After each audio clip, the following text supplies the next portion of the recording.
Faith. Ito yung pagiging sure sa mga inaasahan nating mangyayari at pagiging sigurado sa mga bagay kahit hindi pa nakikita. Dahil sa faith ng mga taong nung unang panahon, nasiyahan ang Diyos sa kanila. Dahil din sa faith, kaya alam nating na-create ang mundo gamit ang salita ng Diyos. Kaya create ang mga nakikita galing sa mga di nakikita. Dahil sa faith niya, nag-offer si Abel ng mas acceptable na sacrifice kasi kay Cain. Kaya kinilala siyang matuwid kasi tinanggap mismo ng Diyos ang in-offer niya. Namatay na si Abel, pero nagsasalita pa rin ang faith niya para sa kanya. Dahil sa faith ni Enoch, hindi siya namatay. Inakyat siya sa langit at hindi na nakita ang katawan niya kasi kinuha siya ng Diyos. Sabi sa scripture, bago siya kinuha, natuwa sa kanya ang Diyos. Kung walang faith ang isang tao, imposible matuwa ang Diyos sa kanya. Kasi kung sino man ang lalapit sa Diyos, dapat maniwala siyang may Diyos at binibigyan ng reward ng Diyos yung lumalapit sa kanya. Dahil sa faith, pinakinggan ni Noah ang warning ng Diyos tungkol sa future na hindi pa niya nakikita. Sinunod niya ang Diyos at gumawa siya ng barko para maligtas siya at ang buong pamilya niya. Dahil dito, hinusgahan ang mundo at kinilala si Noah na matuwid dahil sa faith niya. Dahil sa faith, sumunod si Abraham nung pinapunta siya ng Diyos sa lugar na pinangako sa kanya.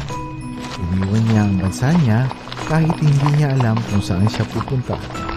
Dahil sa faith niya, namuhay siya na isang dayo sa lupang pinangako ng Diyos sa kanya. Sa tent siya tumira, gaya ni na Isaac at Jacob, na tumanggap din ng kaparehong pangako sa Diyos. Hinihintay kasi ni Abraham yung city na matatag ang pundasyon at ang Diyos mismo ang nag-design at nagtayo.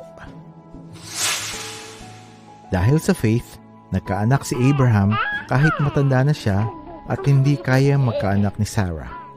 Kasi nagtitiwala siyang tutuparin ng Diyos ang pinangako niya. Kaya kahit parang patay na si Abraham, sa kanya nanggaling ang lahing kasing dami ng stars sa langit at nang di mabilang na buhangin sa tabing dagat. Lahat ng mga taong ito, namatay sila na may faith. Hindi nila natanggap yung mga pinangako ng Diyos. Masaya na sila kahit nakita lang nila sa malayo ang mga yun. Tanggap nila na mga dayo lang sila at hindi sila taga rito sa mundo. Pag ganyan magsalita ang mga tao, malinaw na naghahanap pa sila ng sarili nilang bansa. Kung yung bansang iniwan nila ang iniisip nila, bumalik na sila doon. Pero yung bansang mas maganda ang talagang gusto nila, yung bansang nasa langit. Kaya hindi kinakaya ng Diyos na tawagin siyang Diyos nila. Kasi naganda siya ng city para sa kanila. Dahil sa faith ni Abraham, inoffer niya ang anak niyang si Isaac bilang sacrifice nung itest siya ng Diyos. Kay Abraham nag-promise ang Diyos, pero handa siyang i-offer ang nag-iisang anak niya bilang sacrifice. Sinabi sa kanya ng Diyos, "Manggagaling kay Isaac ang lahing pinangako ko sa iyo." Naniwala si Abraham na kayang buhayin ng Diyos ang namatay na, kaya masasabi ding na ibalik nga si Isaac sa kanya mula sa kamatayan. Dahil sa faith, blines ni Isaac sina Jacob at Esau para sa future nila. Dahil din sa faith, blines ni Jacob ang bawat anak ni Joseph bago siya namatay. Sinamba niya ang Diyos habang nakakapit siya sa tungkod niya. Dahil sa faith, bago namatay si Joseph, sinabi niyang aalis ang mga Israelites sa Egypt at binilin din niya kung anong gagawin sa katawan niya pag namatay na siya. Dahil sa faith, 3 months na tinago si Moses ng mga magulang niya pagkapanganak sa kanya. Nakita nilang maganda siyang bata at hindi sila natakot na huwag sundin ang utos ng hari. Dahil sa faith, Nung malaki na si Moses, hindi siya pumayag na tawagin siyang anak ng prinsesa ng Egypt. Mas pinili niyang maghirap kasama ang bayan ng Diyos kaysa magpakasaya sa kasalanan ng sandali lang. Para kay Moses, mas malaki ang pakinabang kung maghirap man siya para sa Misaya kaysa sa lahat ng kayamanan ng Egypt.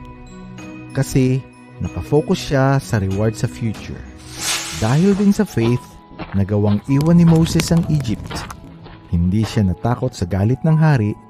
Nagpursigi siya kasi parang nakita niya ang Diyos na invisible sa iba. Dahil sa faith niya, tinatag niya ang Passover at inutos niyang bisikan ng dugo ang mga pintuan para hindi patayin ng angel of death ang mga panganay na lalaki ng mga Israelites. Dahil sa faith ng mga Israelites, nakatawid sila sa Red Sea na para lang silang lumalakad sa lupa. Pero nung sinubukan ng Egyptians na tumawid, nilamon sila ng dagat. Dahil din sa faith ng mga Israelites, humuho ang pader ng Jericho after nila magmarcha ng 7 araw sa palibot nito. Dahil sa faith, hindi napasama si Rahab sa mga taong pinatay dahil hindi sila sumusunod sa Diyos kasi winelcome niya ang mga espiyang Israelite. Itutuloy ko pa ba? Hindi na kasya ang oras para ikwento ko sina Gideon, Barak, Samson, Jephthah, David, Samuel at ang mga prophets. Nagtiwala sila kaya tinalo nila ang ibang bansa sa labanan. Ginawa nila ang tama at tinanggap ang pinangako ng Diyos. Napaamo nila ang mga layon, napatay ang mga malalakas na apoy at nakaligtas sa mga gustong pumatay sa kanila.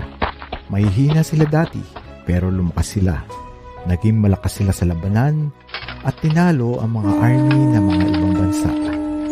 May mga babae na may mga kamag-anak na namatay na pero nabuhay ulit. May mga umayaw na palayain sila kasi mas pinili nilang mamatay sa torture para buhayin ulit sila sa mas magandang buhay. May iba namang pinagtatawanan at nilatigo. Meron ding kinadena at kinulong.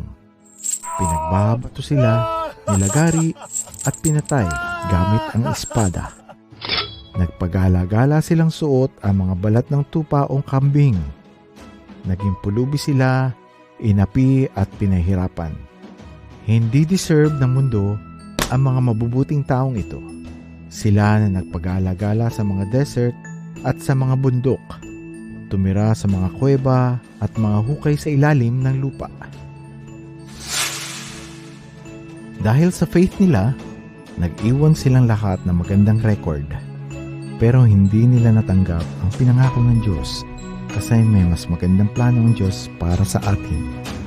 At ayaw ng Diyos na ma-reach nila ang goal ng faith nila, ang maging perfect, nang hindi tayo kasama. Kaya nga, since nakapaligid sa atin ang maraming taong namuhay na may faith, alisin natin ang lahat ng nakaharang at ang kasalanang nakakapit ng matindi sa atin. Matyaga natin takbuhin ang race hanggang sa matapos natin ito. I-focus natin ang mga mata natin kay Jesus. Siya yung naglilid sa atin para makumpleto ang faith natin.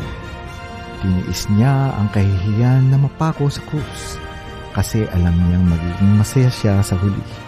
At ngayon, nakaupo siya sa kanan ng trono ng Diyos.